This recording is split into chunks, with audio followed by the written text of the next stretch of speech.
पहिले तर मी आपल्या सर्व माध्यमांच्या प्रतिनिधींना सांगू इच्छितो की विद्यार्थ्यांबद्दल आम्ही सर्व संवेदनशील आहोत. जे विद्यार्थ्यांच्या बाबतीत भारतीय जनता पार्टी संवेदनशील आहे. परंतु आज ज्या पद्धतीने मनसे आणि उबाटाने जे या गदारोळ या सभागृहामध्ये केला, ही आंदोलन करण्याची जागा नाही. आपली भूमिका आपल्याला मांडायची होती तर आपण योग्य प्लॅटफॉर्मवरती मांडली पाहिजे. आणि एकीकडे कल्याण डोंबिवली महानगरपालिकेत आपण सत्तेत सहभागी व्हायचं आणि दुसरीकडे त्यांच्याच विरोधात आंदोलन करायची, ही दुटप्पी भूमिका घेऊन काही लोक आंदोलन करत होते.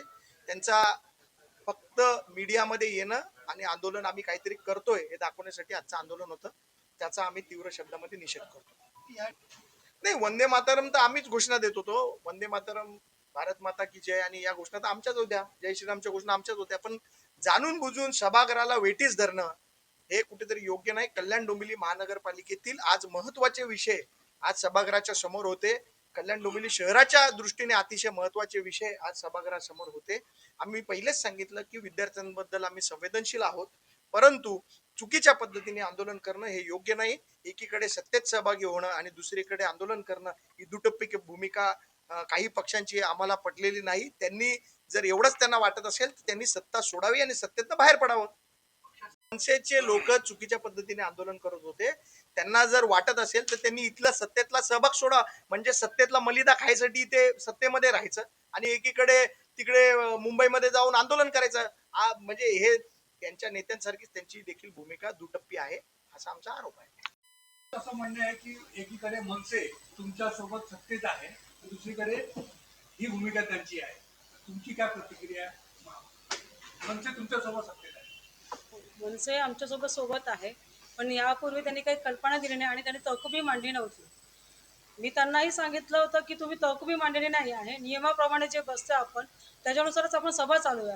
त्यांची तहकुबी नसताही त्यांनी ते गदारोळ चालू केला. त्यानंतर उभट जे आहेत त्यांनी तहकुबी दिली होती, पण मी ते टेबलही केली नव्हती. आणि जो नियम सांगतो की सभा चालू होऊ द्या, त्यानंतर तुमची तहकुबी आणि त्याच्यावरती चर्चा होऊ द्या, त्यांनी चर्चा न करता डायरेक्टली उठले आणि विरोध करायला लागले की सभा तहकूब करा. पण तरी पण मी 10 मिनिटासाठी तहकूब केलेली होती आणि तहकूब 10 मिनिटासाठी करून आम्ही जेव्हा विषय पत्रिका चालू केली तरी त्यांचा तिथं गदारोळ चालूच होता. भाजपचं म्हणणं आहे की महानगरपालिकेत तुमची काय? नाही, असं होणार नाही. ते आता आमच्या सत्तेत आहे, आम्ही सत्ताधारी आहोत, तर आम्ही भाजप हे आमच्यासोबतच आहे आणि आज आम्ही ते एकत्रच आहोत. जे कामकाज चाललंय त्यांचं फक्त एवढंच होतं की जिथे आज दिल्लीला जे चालू आहे त्यासाठी फक्त त्यांचा विरोध होता. बाकी त्यांच्या कुठलाही असा विरोध नाही. आम्ही एकत्रच आहोत आणि एकत्रच काम करत आहोत. आता घोषणा देणं हे त्यांनी केलेलं आहे. त्याच्यासाठी आपण त्यांना थांबवलं होतं की तुम्ही घोषणा चालू ठेवताय, पण बस झालं, आता तुम्ही बंद करा. पण आता त्या घोषणांसाठी त्यांना विरोध आपण किती करू शकतो ते ऐकायला तयार नव्हते. मी त्यांना प्रत्येक वेळेस वारंवार सांगितलेलं होतं की तुम्ही या घोषणा देऊ नका. तुम्ही जे माझ्याकडून तहकुबी मागितली होती, मी तुम्हाला ते 10 मिनिटासाठी तहकूब केलेले होते, तरी त्यांच्या त्या घोषणा चालूच होत्या. देशाचं भवितव्य जे विद्यार्थी ते त्यांच्या भवितव्यासाठी, देशाच्या भवितव्यासाठी 22 दिवस झाले आंदोलन करतायत. शांततेच्या मार्गाने, लोकशाहीच्या मार्गाने, संविधानाच्या मार्गाने उपोषण करतात, आंदोलन करतात. अशा विद्यार्थ्यांवर, त्यांच्या आलेल्या आई बहिणींवर आज दिल्ली पोलिसांनी लाठी हल्ला केला, अमानुषपणे लाठी हल्ला केला, त्यांचे कपडे फाडले, त्याला तुडवलं अक्षरशः. आणि म्हणून आम्ही त्याचा निषेधार्थ करण्यासाठी आम्ही आज सभागृह पूर्णपणे स्थगित करून टाकला.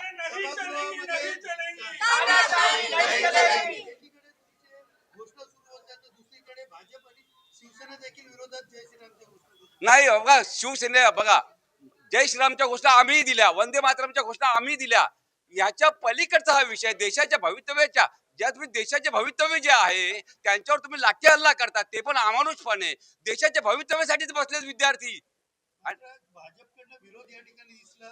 सत्तेत आहात, तुम्ही बाहेर पडा अशा प्रकारचे मनसेला सांगितलं गेलं. बघा, हा सत्तेसाठी चाललेला नाही, देशाच्या हितासाठी चाललेला हा लढाई आमचा. भारत माता की आज या ठिकाणी जात पात धर्म पंथ पक्ष सगळं बाजूला ठेवून मी भारतीय आणि संविधानाच्या बचावासाठी आणि लोकशाहीच्या बचावासाठी जे देश पेटलेला आहे आणि त्यातलाच भाग हा सभागृह आज पेटलं होतं.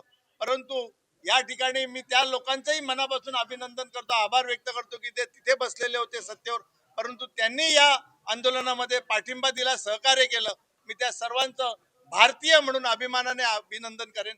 आणि हे आंदोलन जात-पात, धर्मपंथ पक्षाच्या पलीकडे जाऊन कुठेतरी लोकशाही वाचवण्यासाठी हे आंदोलन होतं. आणि हा निषेध जो होता या ठिकाणी मी मनसेच्या सर्वच नगरसेवकांचं मनापासून आणि आभार व्यक्त करेन. आणि ऐका सत्य